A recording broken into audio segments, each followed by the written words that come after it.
Music is something that connects with most people. I think when we hear a song or hear a certain type of music, it takes us back to a specific place in time, maybe a vivid memory that it brings back to our mind, and we're back at that place.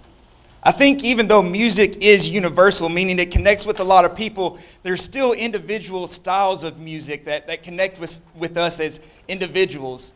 Music styles like country, jazz, rock, alternative rock, R&B, rap. There's this music, and I could keep going even into subgenres of music like modern jazz or reggaeton, maybe alt country or pop country. There's these very specific things that connect with us. For me, I was a product of the 90s, the early 2000s, the post-alternative grunge music, bands like Nirvana, Pearl Jam, the Foo Fighters.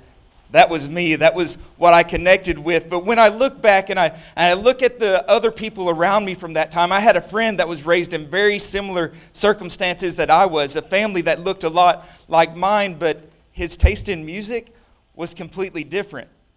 It was different, and it got me asking these questions. Why was I attracted to this type of music? What was it in this that drew me to it? Was it the passion that they sang with? Was it how they strained their vocal cords to their breaking point? Was it the lyrics, the words that they used, connecting to a pain that I had never experienced, but something about the way that they sang their words, it bonded with me through music? I remember watching MTV back when MTV would actually play music. and they would actually play videos and concerts. It was before YouTube. And I can remember sitting there just being mesmerized by these artists and by these performances, by the effort that they put into it, by the emotion that they put into it, by the passion that they had. A couple years ago, I was watching TV with my boys. I've got two boys, they're 12 and 14, and we were watching TV and just flipping through the channels, and I came across a concert. This concert was in the UK. It was at Wembley Stadium, and it was of the Foo Fighters, and I was like, boys, you've got to watch this. They didn't match my excitement, but I'm like, you're not going anywhere. You're going to watch this. And we were there, and we were in the moment. At least I was. And we watched as 86,000 people were there at Wembley Stadium. It was pouring down rain. They were standing up, shoulder to shoulder, their hands in the air, pumping their fists, shouting at the top of their lungs. And I was doing the same thing in my living room. It wasn't raining there, but I was with them. And then I started thinking about something. This question started wrestling in my mind.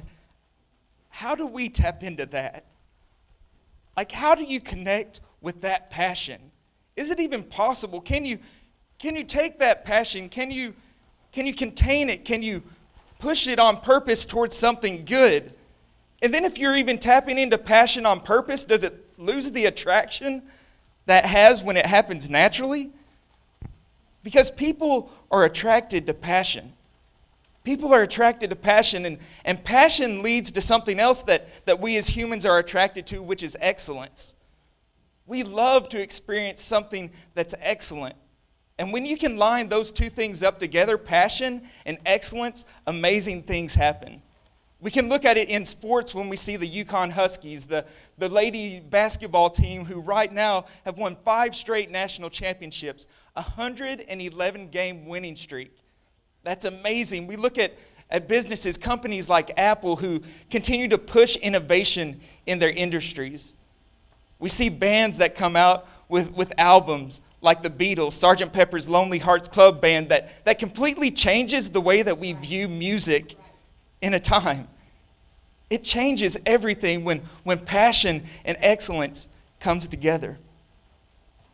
So this passion, this excellence, how do we do that? How do we take that? How do we find it? Is that even possible? So for me, when I ask that question, when I look at my life, I look back at a couple times. I look back as I walk through that. And how does that play out for me in my life? For me, guys, I'm not going to have a field of music isn't the industry that I'm going to excel at. I can't get up here and sing. I'm sorry. I can't do that. But I can find passion. I can choose passion. I can do that. For me, I started work out of college. I went into the field. I actually worked for a company that was one of the largest food producers in the U.S. And in this company, I worked a job that was pretty disgusting. At home, I would come home in the afternoon, and I would approach the back door, and I would be met by my wife, and she would say, "You're not wearing that into the house.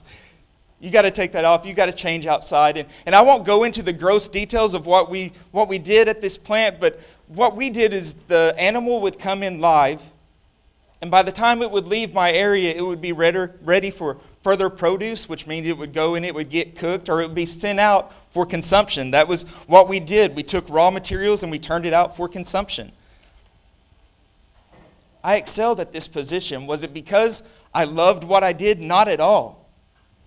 But it was because I found a passion about something that went beyond what I did.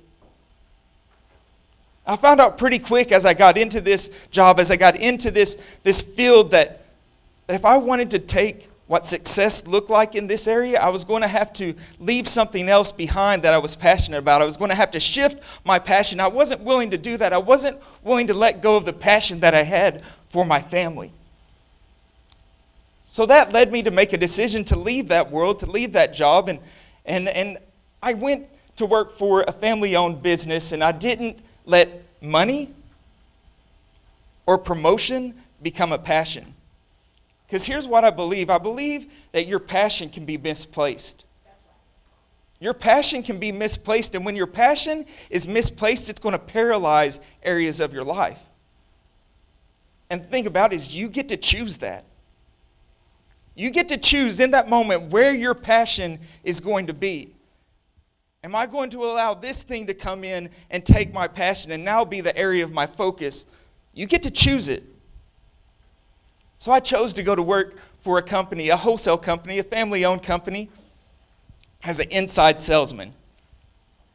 Inside salesman, what you do is you answer the phone, and you take orders and you fill orders. Sounds really exciting. And that's what I did. I answered the phone all day, every day, from 8 o'clock to 5 o'clock, filling orders, taking orders, going out into a warehouse with no AC, and loading trucks. Guys, it wasn't fun, but I had fun. I enjoyed it, and I excelled at it. Why? How? Because I had found a passion that went beyond what I did. I excelled at it to the point that in 2 years, at the age of 25, I became wholesale manager of a multi-million-dollar company. I oversaw the shipping, receiving, the ordering, oversaw the office staff and the warehouse staff of a company, and I did that for 5 years, and honestly, I had no interest in leaving, and I had no plan in leaving. But this passion that was inside of me, that led me to do these things, it led me somewhere else. It led me to where I am today, this passion that I had, and I was able to pinpoint it. My passion that I had was people. My passion was people, helping people succeed, helping people find purpose, helping people find fulfillment. I love it. It's this passion that is bigger than what I am, bigger than what I do.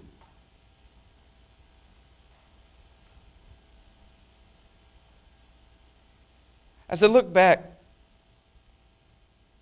and the decisions that I made and the choices that I made and how I excelled in these different fields and excelled into different things that I did,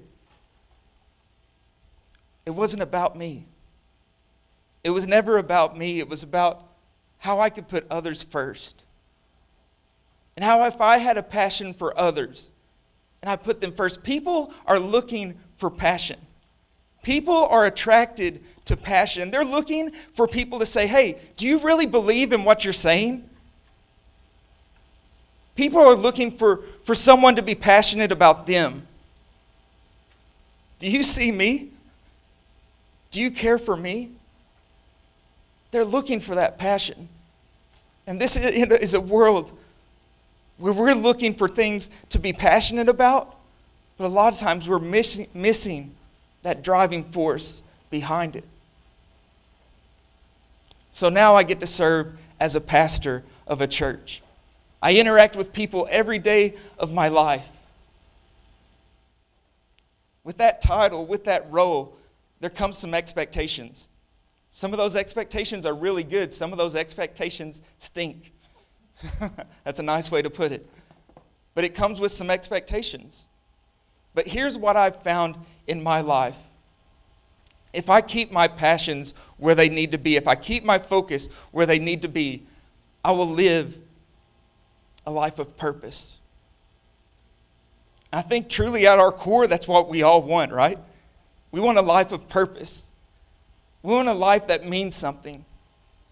I think if I keep my passions right, I'll live that life of purpose. Do I always get it right? No.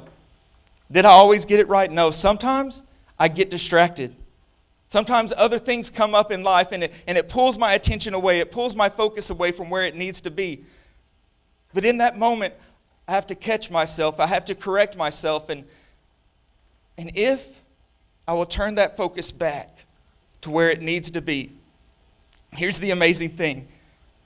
You're going to get another chance to interact with people. You're going to get another chance to serve somebody. You're going to get another chance to live out that passion. The concert, Foo Fighters, watching it in my living room, going crazy. I noticed, I don't know how long I had been watching it. When I actually came to, I realized the boys had slipped away. They had disappeared. They had gone back to playing video games. But I was still there watching this concert happen. Watching people connect on a level that was just amazing.